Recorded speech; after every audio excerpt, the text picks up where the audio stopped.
ada yang mau disiapkan masalah.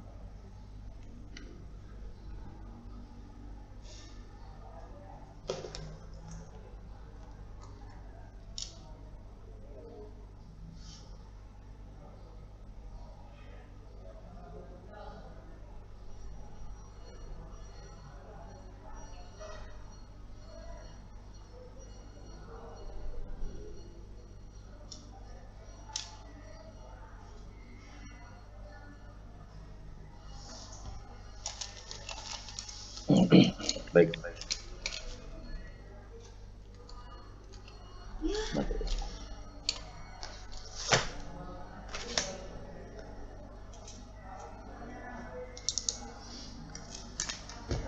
Nah, kita walaupun ada satu yang mungkin menanyakan tentang bahasa Indonesia hukum, bagaimana yang kami tulis ya, buku itu maksudnya bahasa Indonesia hukum ini bahasa yang ada hubungannya dengan masalah hukum. Nah, mungkin apa ya, kita ini dulu pengantarin tentang bahasa Indonesia hukum sekilas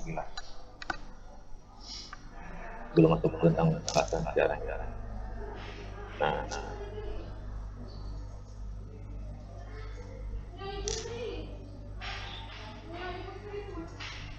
bahasa Indonesia dan bahasa hukum atau bahasa Indonesia hukum.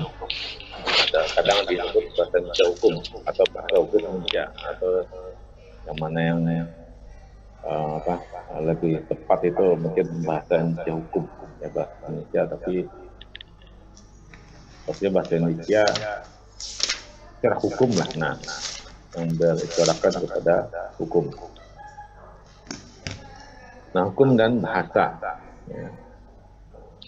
Hukum dan bahasa ini ada ada hubungannya ya, ada kaitannya antara hukum dengan bahasa ini.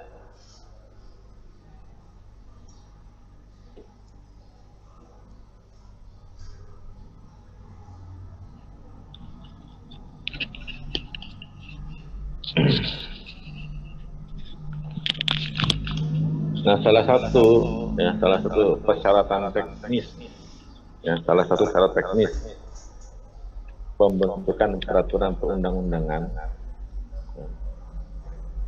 ya, syaratnya teknis benar ya. Bahkan di dalam pembentukan nanti mungkin ada mata kuliahnya. Dulu ada mata kuliahnya, pembentukan perundang-undangan. Sekarang ini kalau tidak salah mata kuliah praktek legal draftingnya sudah lagi lah di semester berapa, semester 6 atau ya semester 6 atau semester 7 lah, semester 6 lah, 5 atau 6. Ternyata ada tentang legal drafting. Nah, salah satu persyaratan teknis, tapi teknis ini penting ya, penting pembentukan peraturan perundang yang baik. Ada syarat ya, ada syarat pembentukan peraturan perundang-undangan yang baik. Itu ada syaratnya. Yang paling umum di Bandung ada pembahasan itu lah. Kalau baca literatur itu ada syarat pembentukan peraturan perundang-undangan yang baik. Jadi untuk mendapatkan peraturan perundang-undangan yang baik yang bisa diterima oleh semua komponen itu ada syaratnya. Nah, syarat yang paling umum itu ada memenuhi syarat sosiologis ya, syarat yuridis, syarat sosiologis, dan syarat filosofis. Ada unsur yuridisnya ya terpenuhi, harus, kemudian filosofisnya terpenuhi juga, dan sosiologis terpenuhi. Itu sekurang-kurangnya. Nah, ada lagi satu yang namanya syarat teknis. Nah, syarat teknis itu penting dan cukup menentukan juga, selain yang ketiga tadi. Nah, apa syarat teknisnya? Ya, salah satu syarat teknis yang paling penting itu adalah bahasa. Ya, bahasa. Penguasaan kepada aspek bahasa itu penting. Nah, kenapa demikian? Karena hukum itu ya yang tertuang dalam peraturan perundang-undangan, itu kan apa ya? Peraturan itu biasanya kan terdiri dari pasal-pasal, ya kan? Dan pasti pasal-pasal ada pasalnya, pasal 1, pasal 2, ya. Dan pasal itu, ya, peraturan itu isinya informasi. Ya, isinya informasi, dan informasi itu disusun, dirangkai, ya. Pasal itu dirangkai dalam bentuk bahasa, ya. Dirangkai dalam bentuk bahasa. Makanya ya, kalau kita itu salah dalam merangkai kata, salah dalam memilih kata, itu berakibat fatal. Ya, fatal akibatnya. Ya, kayak yang umum ya, mungkin kan pernah dapat WA grup, hanya di grup ya, yang lelucon ya, lelucuan dari kita tuh. Mungkin pernah dapat WA tentang ini, pengajian seorang seorang gadis yang minta ustadz untuk mengisi pengajian. Ada yang pernah dapat kayak begitu? Ada yang ingat lah WA-nya seperti apa? Seorang gadis minta kepada seorang ustadz untuk mengisi pengajian, tapi salah ketik. Jangan tahu apa? Kalau salah ketik apa istilahnya? Typo, Pak. Typo atau typo, typo. Ya, salah ketik itu fatal.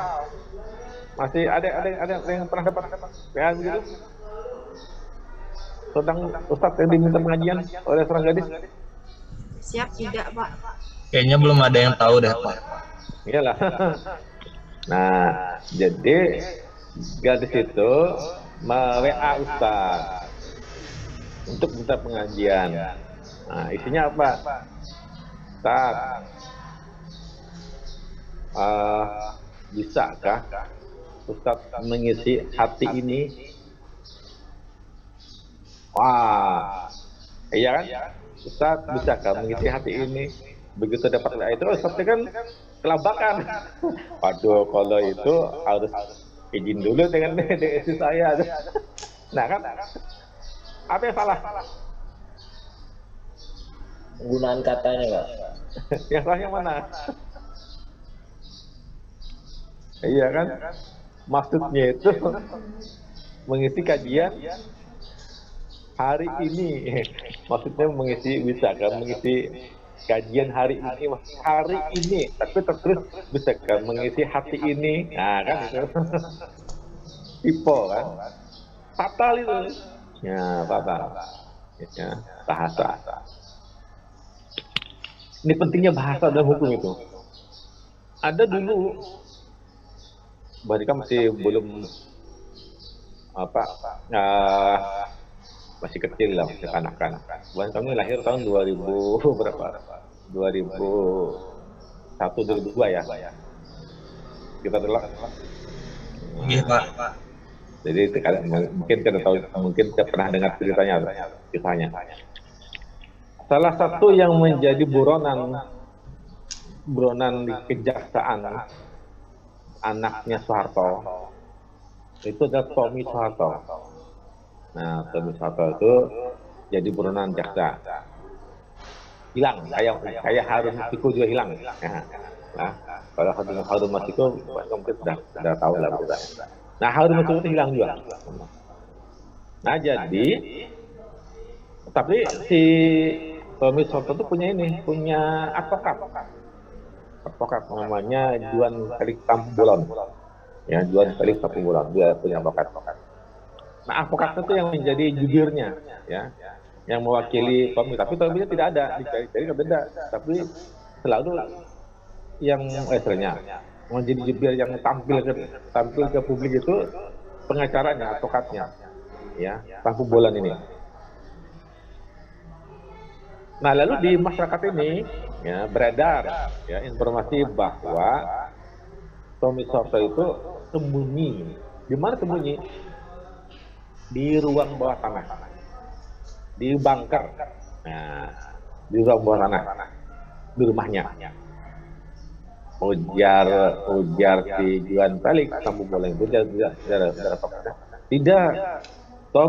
Di rumahnya Tommy Soto itu tidak ada bunker. Nah, tidak ada bunker. Nggak ada bunker. Jadi Tommy tidak sembunyi itu, tidak ada bunker. Nah, itu kan selalu dicatat kawan kan, kata wartawan. Nah, singkat cerita, dilakukanlah penggeledahan, ya, dilakukan penggeledahan oleh kejaksaan. Dan ternyata di rumahnya Tommy Soto itu benar ada ruang bawah tanah. Ditemukan ada ruang bawah tanah. Tapi Tommy Soto tidak ada, ya Tommy-nya tidak ada. Tapi ada ruang bawah tanah itu. Nah, ketika ada ruang bawah tanah itu, lalu publik ini semacam menggugat ya, menuduh apa itu tuh? Yakni advokatnya Juan Felix Sambu Boleng ini. Ya, masyarakat itu menuduh Sambu Boleng ini, Pak Sambu Boleng telah melakukan kebohongan publik kayak juga yang Ratna Sarumpait kemarin, ya, melakukan kebohongan publik, ya. Katanya tidak ada ruang bawah tanah, itu ada, itu bukan. Nah, ketika ditanyakan kepada Sambu Boleng tadi, ya, mengklarifikasi istilahnya. Itu katanya, kata sampaian, ya, kata Bapak tidak ada ruang bawah tanah. Itu ditemukan, itu ada. Berarti Anda berbohong. Ya, Anda berbohong. Nah, apa ajar Sambu Boleng? Saya tidak berbohong. Saya katakan, ya, rumah Tommy itu tidak ada bunker. Nah, tapi itu ada ruang bawah tanah. Itu ruang bawah tanah, bukan bunker. Nah, ini orang-orang hukum itu, ya. Wah, ini kami jadi orang hukum begini, main kata-kata. itu betul ruang bawah tanah, tapi itu bukan bunker. Dan saya bilang tidak ada bunker. Nah, Anda bisa paham lah. Bisa. Nah, pertanyaannya, bunker itu apa? Nah, bunker itu apa? Apa yang bukan kamu pahami? Kira-kira bunker itu apa gitu?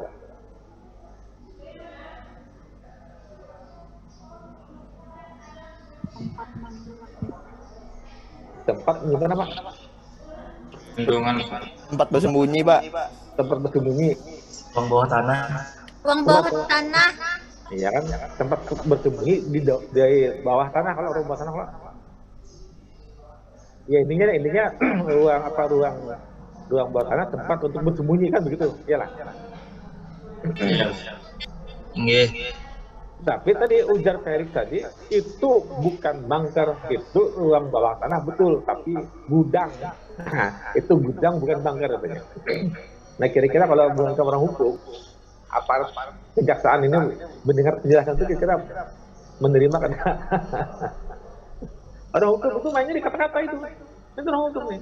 Ini orang hukum ini mainnya kan di kata-kata. Salah dalam kata-kata tadi, salah dalam menulis kata.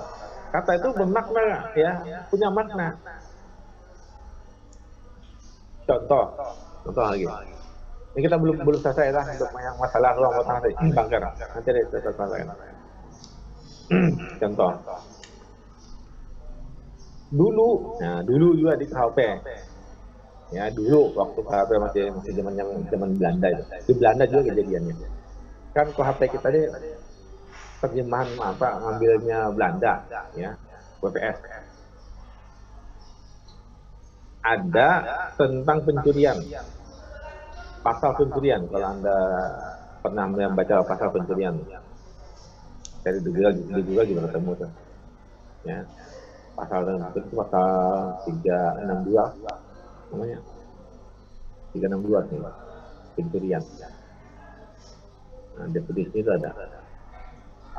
Nah, disebutkan, ya, Yang mencuri barang siapa mengambil barang, ya kan, milik orang lain tanpa hak.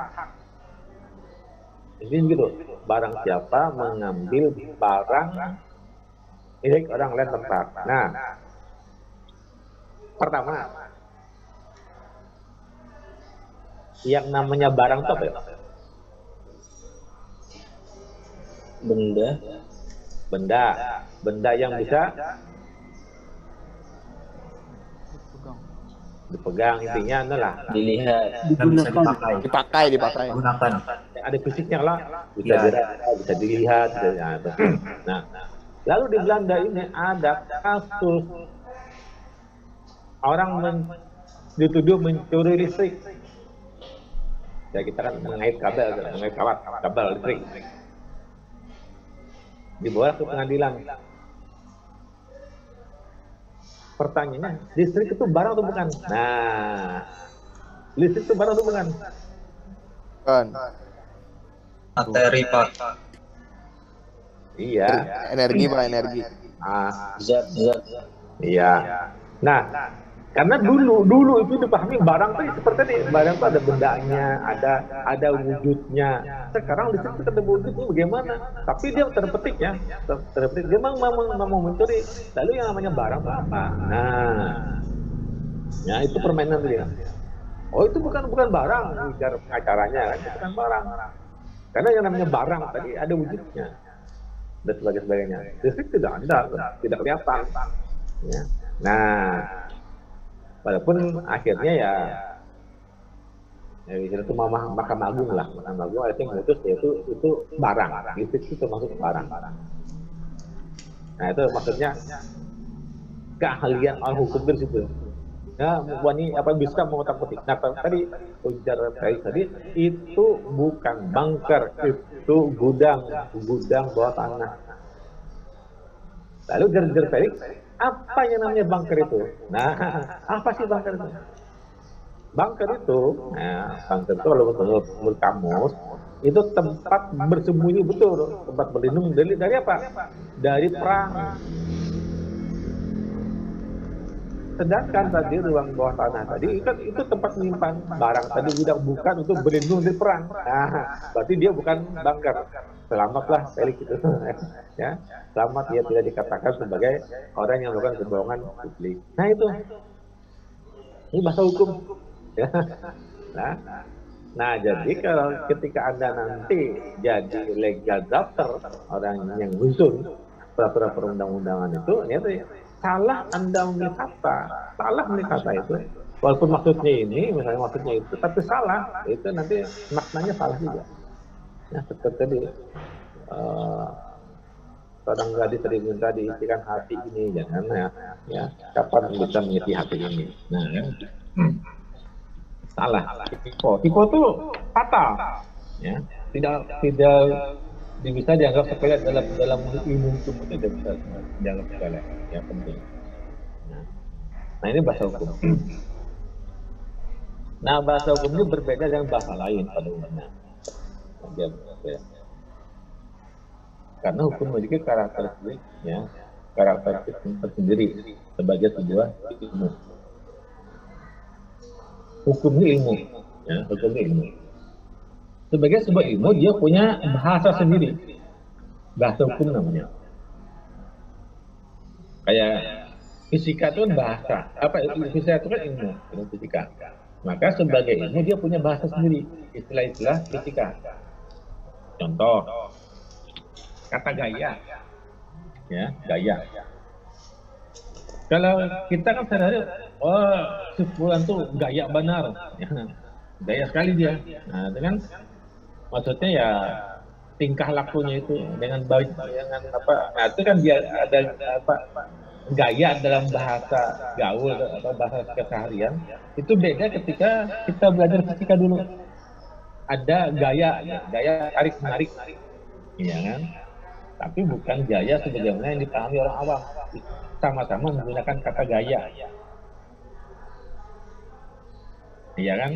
Nah, di fisika juga ada positif negatif, ya. plus minus ya, tapi tidak sama dengan bahasa orang lain atau bahasa yang lain. Nah, itu tidak sama dengan bahasa yang lain artinya. Positif ya, dalam istilah kedokteran beda lagi kan. Orang hamil ya, positif ya. Nah, ya kan? Tapi dalam bahasa fisika lain lagi. Ya.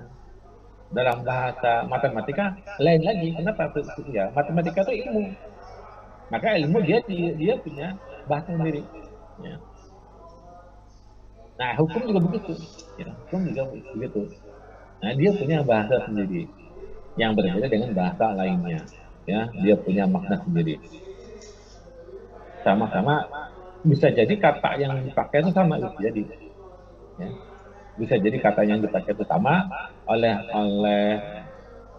masyarakat, oleh kumpulan masyarakat, tapi dalam perspektif hukum kata itu memiliki makna yang tersendiri, dalam hukum dia punya makna sendiri. Nah, itu berbeda dengan nada. Nah, itu karakteristik jadi masing-masing punya. Apalagi kalau kita dalam hukum kita ini lebih banyak pengaruh bahasa Belanda, ya, pengaruh Belanda, sehingga wajar dalam istilah-istilah itu banyak sekali istilah-istilah Belanda yang dipakai. Ya. Kata delik. Nah, delik ini ya itu hanya dimiliki oleh ilmu hukum, tidak dimiliki oleh ilmu yang lain. Kata delik ini.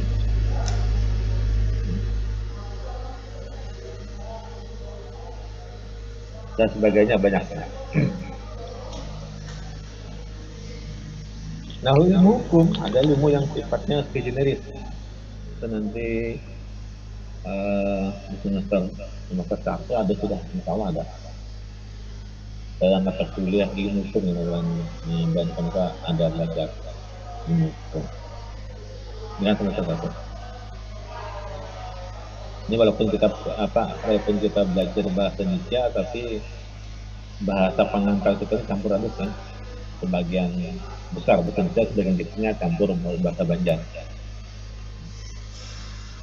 Itu apa istilahnya? Itu memang dalam komunikasi itu boleh, ya.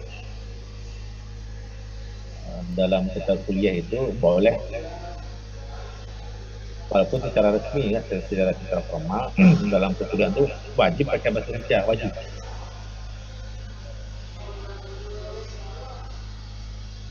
Dalam perkuliahan itu wajib pakai bahasa Indonesia. Tapi dalam seni berkomunikasi itu boleh, ya, boleh dicampur, dimixkan dengan bahasa lain, itu bahasa daerah. Dalam rangka apa kan? Dalam rangka komunikasi, ya, komunikasi. Waktu itu mempermudah komunikasi, mempermudah pemahaman audiens. Jadi campur-campur boleh. Tapi kalau dalam bahasa negara, khususnya misalnya kayak upacara bendera kemarin di Agustus, presiden bikin pidato, itu wajib bahasa bisa semua. Ya. Walaupun ada istilah asing boleh, atau istilahnya tertentu aja, tidak banyak yang tidak ada kata lain. Nah, itu jadi dalam komunikasi itu bisa aja dimixkan, tapi tidak boleh kebanyakan bahasa daerah, itu tidak boleh. Ya, tidak boleh. Istilahnya kalau komposisi itu 80% bahasa Indonesia, nah 20%-nya atau 25%-nya itu bolehlah untuk masuk bahasa daerah untuk mempermudah, ya, komunikasi. Nah, itu di dalam teknik kita berkomunikasi. Nah, oleh itu bagi mahasiswa yang mahasiswa baru ini, saya tidak tahu ya, apakah semuanya ini orang Kalimantan, apakah ada sebagiannya dari luar. Nah, kalau orang yang aslinya dari luar Kalimantan, khususnya dari Pulau Jawa, nah ini harap maklum aja, maklum. Karena sama saja di Jawa juga begitu, ya, juga itu mengajar juga campur-campur aja. Nah, intinya di semua daerah lah, ketika dia ngajar itu bahasa juga campur-campur. Ya, dalam itu semata-mata untuk tadi komunikasi saja.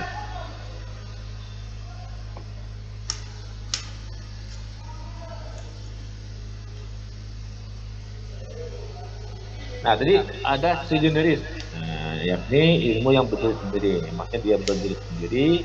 Ilmu hukum itu ilmu yang berdiri sendiri. Dia tidak mendompleng, ya, tidak masuk atau tidak menunduk ke ilmu manapun. Ya, berdiri sendiri, murni. Nah, karena dia adalah ilmu sendiri, sui generis, maka dia punya bahasa sendiri, yaitu bahasa hukum. Yang itu ya tadi berbeda dengan bahasa lainnya. Ilmu hukum ini unik, ya, unik. Dia punya karakteristik tersendiri, unik. Berbeda dengan ilmu lain. Kalau misalnya matematika, fisika, kimia, biologi, dan itu kan biasanya dimasukkan dalam rumpun eksak. Ya, kalau ilmu eksak ya. Yang lain, keguruan dan sebagainya itu masuk dalam rumpun sosial kan. Makanya lalu ada dua kelompok besar kan. Ilmu ini kan, ilmu eksak dan ilmu sosial. Hukum itu tidak. Hukum itu berdiri tidak di eksak, tidak di sosial hukumnya. Ini hukumnya unik nih, supaya buat kami tahu. Hukum ini tidak berdiri di sosial, tidak juga berdiri di eksak. Eksak juga lain, jelas. Tapi sosial tidak. Ya. Kalau sosial itu, ya sosial itu. Yang dipelajari sosial itu apa yang dipelajari oleh ilmu sosial yang paling dominan?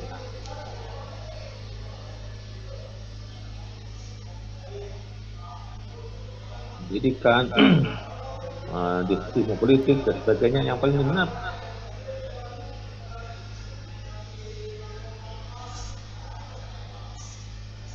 Apa kira-kira yang paling dominan? Yang dipelajarinya? Hubungan antar individu. Ya sosial masyarakat itu. Tapi kalau hukum, nah ini dia unik. Karena karena itu mengisi skripsi, ya. Wanita kamu mengisi skripsi, membuat skripsi, itu yang diteliti itu cukup, ini luar biasanya ya, ilmu hukum. Yang diteliti itu cukup satu pasal saja, satu pasal atau satu ayat saja. Jadi yang di kotak-kotik, ya, di obok-obok itu cuma ayatnya aja atau pasalnya aja. Paham lah? Jadi anda ini ketika hukumnya hanya membahas mengutak-utik pasal-pasalnya, bunyi pasalnya, bunyi ayat saja. Kita tidak membahas masyarakat. Di masyarakat itu banyak pencurian, di masyarakat itu banyak pembunuhan, misalnya. Kacau balau. Hukum itu tidak perlu di situ. Tapi dia membuka undang-undang ini bunyinya ini. Nah bunyi pasal itu dibahasnya. Dan bunyi pasal itu bukan orang, bukan masyarakat, bukan eksak, bunyi pasalnya. Nah itu hukum unik ya. Nah.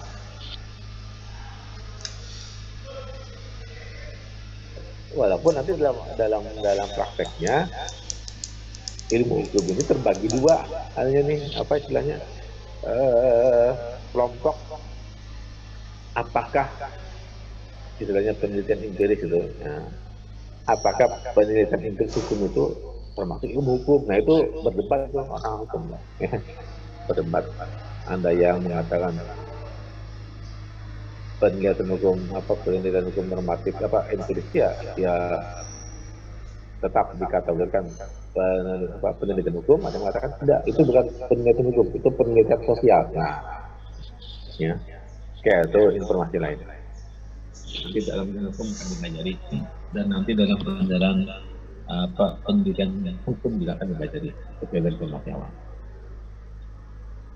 Nah, hukum berupa peraturan perundang-undangan. Nah, hukum itu rata-rata umumnya dia bentuknya peraturan perundang-undangan, apalagi kita negara hukum Indonesia nih, ya. sistem rapat kontinental itu lebih dominan, lebih mengandalkan peraturan perundang-undangan. Dan peraturan perundang-undangan isinya itu bahasa, ya. Kan bunyi pasal, ya. Mulai pasal 1 sampai pasal terakhir itu kumpulan bahasa, kumpulan kata-kata yang itu bahasa, ya. Artinya bahasanya medianya. Cuma tadi bahasa yang digunakan itu bahasa yang untuk hukum tadi. Ya. Nah kita karena tadi peraturan perundang-undangan itu menggunakan bahasa sebagai medianya, karena kita tinggal di Indonesia maka yang digunakan adalah bahasa Indonesia. Ya. Jadi ada hubungannya, kaitannya antara bahasa hukum ini dengan bahasa Indonesia atau bahasa Indonesia dengan bahasa hukum ini. Nah, jadi saling berkaitan, saling mempengaruhi, saling keterikatan. Apa? Nah, dalam bahasa hukum itu, khususnya ketika kita membentuk peraturan perundang-undangan, itu wajib menggunakan bahasa Indonesia. Tapi, ya, sekalipun bahasa Indonesia itu bukan bahasa hukum, ya, bahasa Indonesia bukan bahasa hukum, tapi ketika dibentuk peraturan, dia mengambil bahasa Indonesia, ya, untuk membentuk bahasa hukum. Nah, saat, ya, aturan namanya kaidahnya, ya, saat dibentuk bahasa, saat membentuk peraturan menggunakan bahasa Indonesia, wajib terikat dengan penggunaan kaidah bahasa Indonesia yang baik dan benar.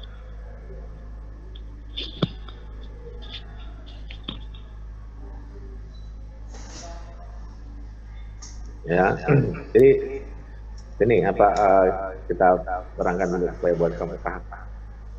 Yang pertama, hukum ini punya bahasa sendiri, karena dia adalah ilmu yang berdiri sendiri, dia punya bahasa sendiri. Yang kedua, ketika hukum ini dituangkan dalam peraturan tertulis, maksudnya ya, peraturan tertulis, maka waktu ditulis itu, waktu itu dia ditulis wajib menggunakan bahasa Indonesia. Lihat ya, hukum bahasa sendiri iya, tapi ketika dia dibuatkan peraturan tertulis wajib menggunakan bahasa Indonesia. Dan saat dia menggunakan bahasa Indonesia menyusun redaksi hukum itu, maka tetap wajib menggunakan atau memakai kaidah penulisan bahasa Indonesia yang baik dan benar. Jadi kan sembarangan. Jadi bukan asal-asalan. Ini karena ini bahasa hukum ya, kita nulis, tidak. Tetap wajib memperhatikan kaidah bahasa Indonesia itu yang baik dan benar. Nah, dalam penulisannya. Nah, itulah kita mungkin ada konteks ada SPOK ya, ada subjeknya seperti apa, predikatnya, objeknya, keterangannya. Nah, itu tertulis semua ini harus ada. Ya kan? Jadi tidak asal.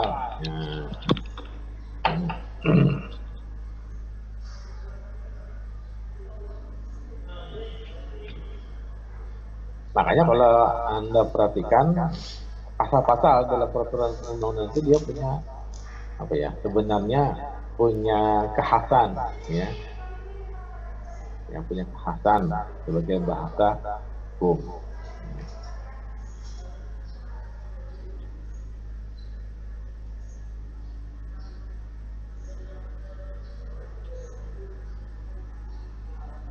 Sampai sini aja dulu. Ada yang sampai dulu?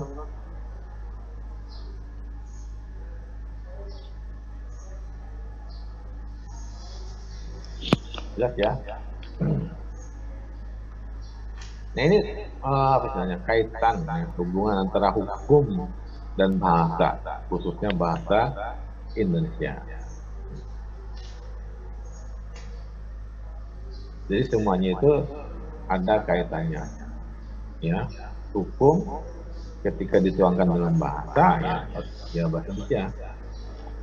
Ketika bahasa Indonesia wajib memperhatikan penulisan, ya, kaidah bahasa Indonesia yang baik dan benar.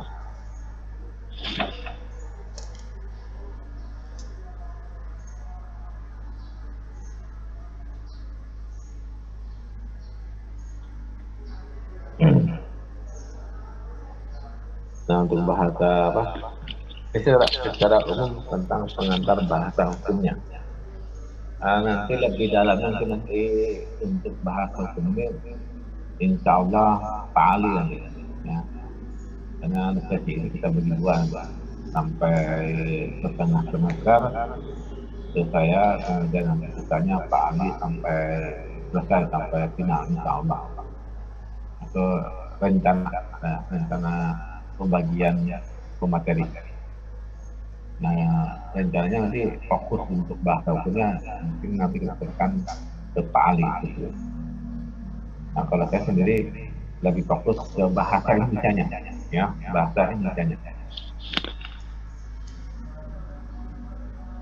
Nah, ini silah, ya.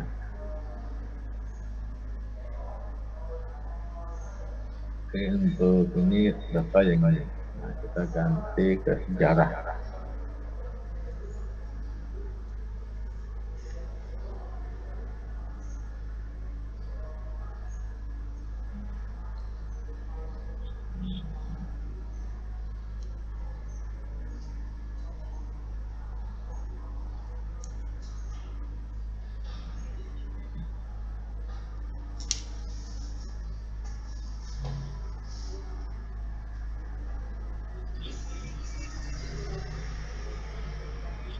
Nah, sejarah dan perkembangan bahasa Indonesia.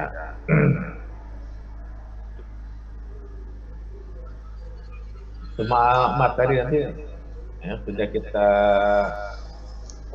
semuanya ada di dalam buku, ya, buku yang kita cetak itu, ya. Artinya untuk materi ini atau materi yang kita sampaikan tidak perlu diminta sebenarnya. Ya.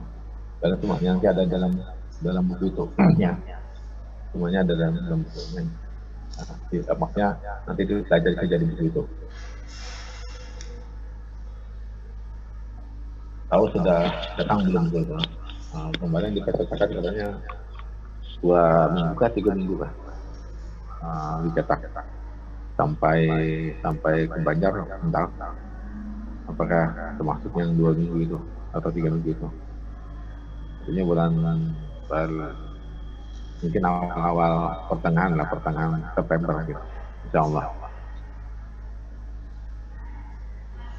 Nah, bahasa Indonesia pertama kali ya, dicetuskan itu dalam Kongres Sumpah Pemuda. Sebelum itu ada tidak bahasa Indonesia.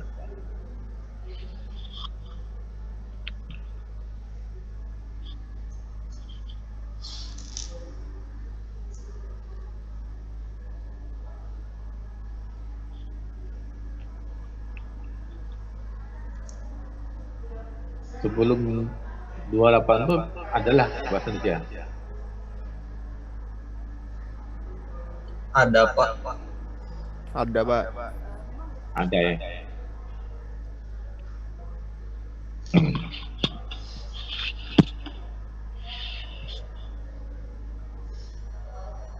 Sebelum 28 itu Indonesia itu ada? Negara Indonesia itu sudah ada belum? Ada Pak. Iyalah. Negara Indonesia itu kapan ada?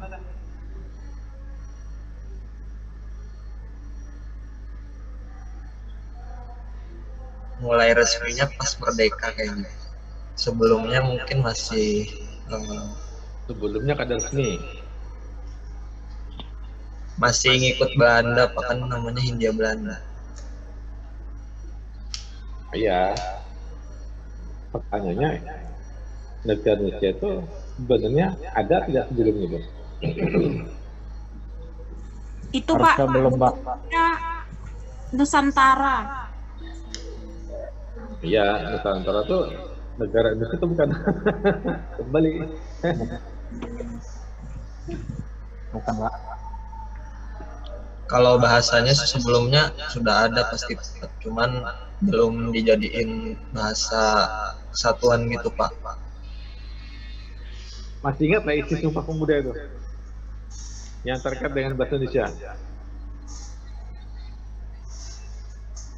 Kami putra dan putri Indonesia mengaku berbahasa Persatuan Bahasa Indonesia. Di bagian terakhir. Nah, ya. Kalau zaman kami dulu, sekolah itu yang wajib hafal ya selain Pancasila itu Sumpah Pemuda dengan Undang-Undang Dasar pembukaannya. Ya, waktu zaman kami SD. Itu dihafal itu, ya. Sumpah Pemuda sampai sekarang insya Allah ingat saja. Nah, sebenarnya sebelum 28 atau sebelum 45 itu sebenarnya tidak ada, belum ada bahasa Indonesia itu. Belum ada. Yang ada itu bahasa apa? Melayu. Bahasa Melayu, bahasa Jawa, bahasa Banjar dan sebagainya. Nah, jadi ketika Sumpah Pemuda itu kan Sumpah Pemuda tuh maksudnya tahulah maksudnya apa diolahnya Sumpah Pemuda tuh, keinginan apa yang diinginkan dari Sumpah Pemuda tuh.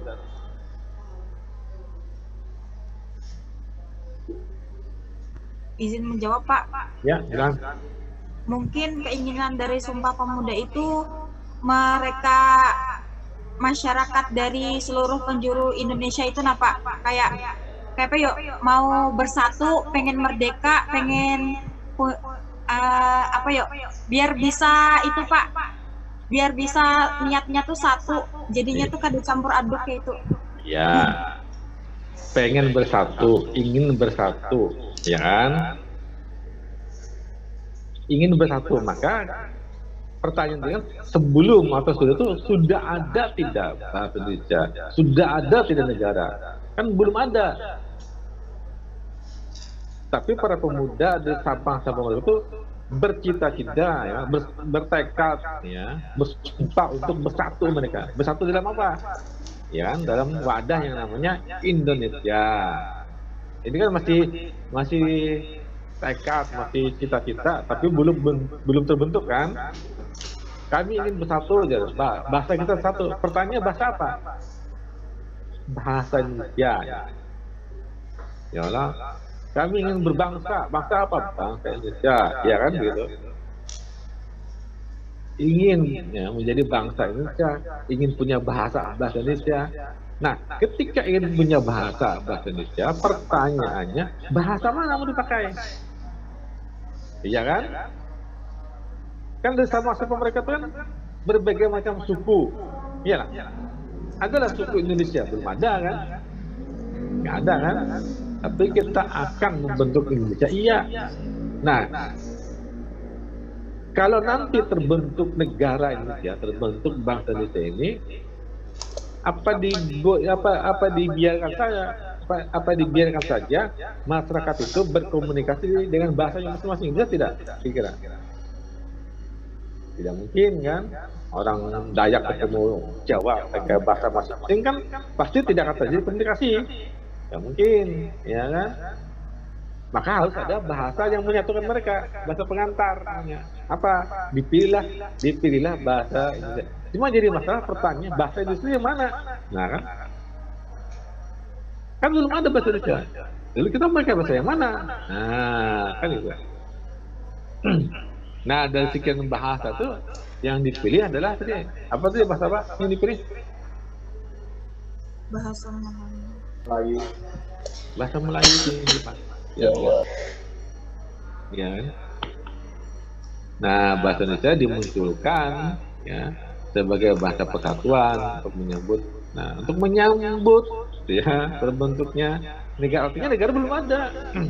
Tapi kita sudah mempersiapkan nanti kalau ada negara atau bentuk negara, kita pakai bahasa yang bahasa Indonesia. Ya, itu. Lalu bahasa mana? Nah, dipilihlah bahasa Melayu Riau. Bahasa Jawa ada. Ya, bahasa Bugis, bahasa Banjar, bahasa Dayak. Yang jadi pertanyaan tuh kenapa bahasa Melayu dipilihnya itu? Kenapa? Bukannya kenapa tidak usah bahasa Jawa ya? Padahal Jawa ini justru paling banyak, hampir di semua daerah ada Jawa. Ya, kemanapun kita pergi itu ada aja orang Jawa. Nah, kenapa yang dipilih itu bahasa Melayu bukan bahasa Jawa? Nah, itu ya.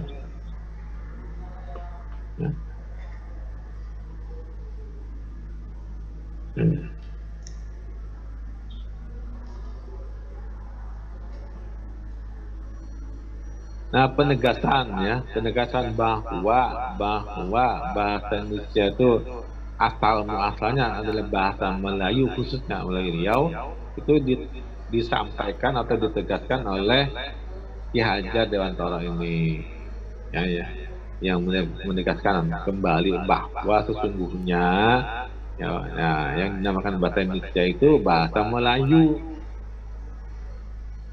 Ya, dan Melayu yang dimaksud itu Melayu Riau. Nah, tapi yang sudah ditambah, dirubah, dikurangi, intinya sudah dimodifikasi, ya, sudah dimodifikasi bahasa Melayu Riau-nya itu, ya.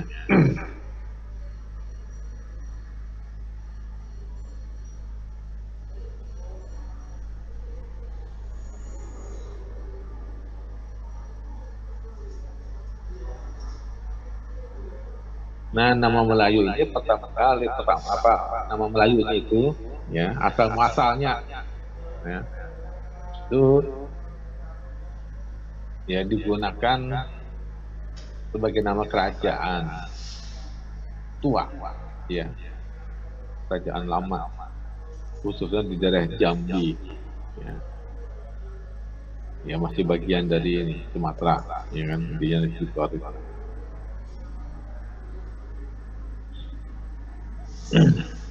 Tapi sebelum kita lanjut ini, ya terkait tadi yang di pengantar tadi khususnya bahasa dan hukum ini, adakah yang mau disampaikan, didiskusikan?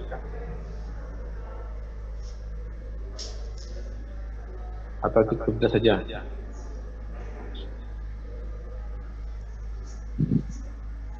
Untuk kuliah minggu depan, ya, untuk kuliah minggu depan, Ubah nih kamu nih kuliah pagi itu sampai jam berapa? Kalau bisa, kalau kawa, kita kuliah itu dimajukan jamnya. Syukur-syukur kalau bisa jam 10. Ya, jam 10 mulai. Gitu. Kalau memang sudah ada lagi kuliah di jam itu, nah kalau ada jam 10 kita mulai. Karena biasanya kuliah itu rasanya ya, kalau tidak salah kuliah itu jarang sampai 2 jam full, itu jarang. Jam 8 itu paling selesai jam setengah 10 atau 9:45. Intinya kurang jam 10 biasanya. Iyalah. Tadi jam kuliah ada sampai jam 10 kuliahnya. Ada. Oh, kalau pagi ini nggak ada jam, Pak. Kalau pagi. Ada kan? Nah, berarti jam 10 lah. Untuk minggu depan lah. Bisa, Pak. Iya, Pak. Oke. Ya, siap. Insya Allah mulai minggu depan kita kuliahnya jam 10. Baik, kalau ada yang disampaikan kita lanjutkannya. Terima kasih. Assalamualaikum warahmatullahi wabarakatuh. Waalaikumsalam. Terima kasih, Pak. Assalamualaikum warahmatullahi wabarakatuh. Terima kasih, Pak. Waalaikumsalam warahmatullahi wabarakatuh.